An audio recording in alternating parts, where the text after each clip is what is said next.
నా భార్య పిల్లల సేఫ్టీకి సంబంధించింది. ఇది నాతో ఒక మగాడిగా నాతో డైరెక్ట్గా వచ్చి నాతో ఏం చేసినా పర్వాలేదు.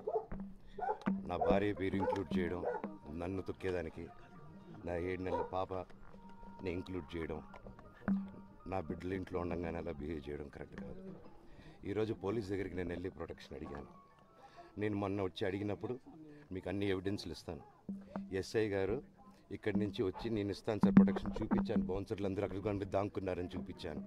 అది కొంచెం చూసి ఓకే సార్ మీరు ధైర్యంగా ఉండండి మేము ఎక్కడికి వెళ్ళట్లేదని చెప్పి మాట్లాడి పారిపోయారు. ఇప్పుడు కానిస్టేబుల్స్ వచ్చి అందరినీ నా మనుషులందరినీ భయపించి ఇప్పుడు వాళ్ళ పేర్లు తీసుకొని బెదరగొట్టి మా మనుషులు పంపించేసి వేరే బాడీ గార్డ్ లోపల పంపించున్నారు సార్. జరగదు కాదు సార్, ఫస్ట్ డిపార్ట్మెంట్ సైడ్ తీసుకుంటున్నారు. కంప్లైంట్ తీసుకున్న తర్వాత వాళ్ళకి ఏ అధికారం ఉంది, నా ప్రొటెక్ట్ చేసే మనుషులు పంపించేదానికి అధికారం ఏముంది? ప్రపంచంలో నా అందరినీ కలుస్తాను. అందరికి నమస్కారం. నేను ఆస్తి కోసమో డబ్బు కోసమో ఈ పోరాటం చేయట్లేదు. ఎందుకంటే ఇది పోరాటం కూడా కాదు, ఇది ఆత్మగౌరవానికి సంబంధించింది, నా భార్య పిల్లల సేఫ్టీకి సంబంధించింది. ఇది నాతో ఒక మగాడిగా నాతో డైరెక్ట్గా వచ్చి నాతో ఏం చేసినా పర్వాలేదు. నా భార్య పేరు ఇంక్లూడ్ చేయడం, నన్ను తొక్కేదానికి, నా 7 నెలల పాపని ఇంక్లూడ్ చేయడం, నా బిడ్డలు ఇంట్లో ఉండగానే అలా బిహేవ్ చేయడం కరెక్ట్ కాదు. ఈరోజు పోలీస్ దగ్గరికి నేను వెళ్ళి ప్రొటెక్షన్ అడిగాను.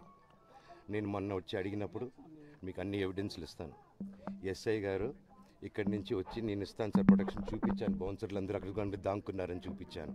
అది కొంచెం చూసి ఓకే సార్ మీరు ధైర్యంగా ఉండండి మేము ఎక్కడికి వెళ్ళట్లేదని చెప్పి మాట్లాడి పారిపోయారు.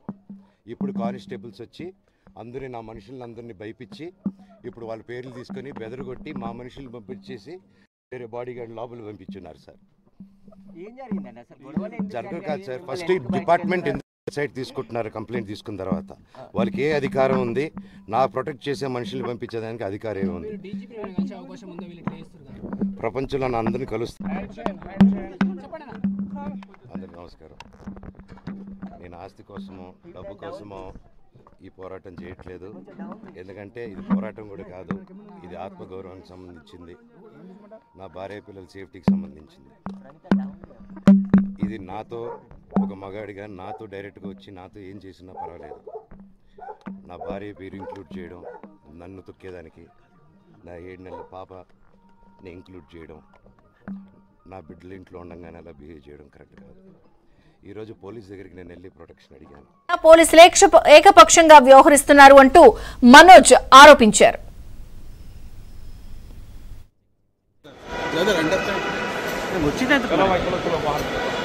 ये बैग किसका है? ओए, ये भैया नहीं सही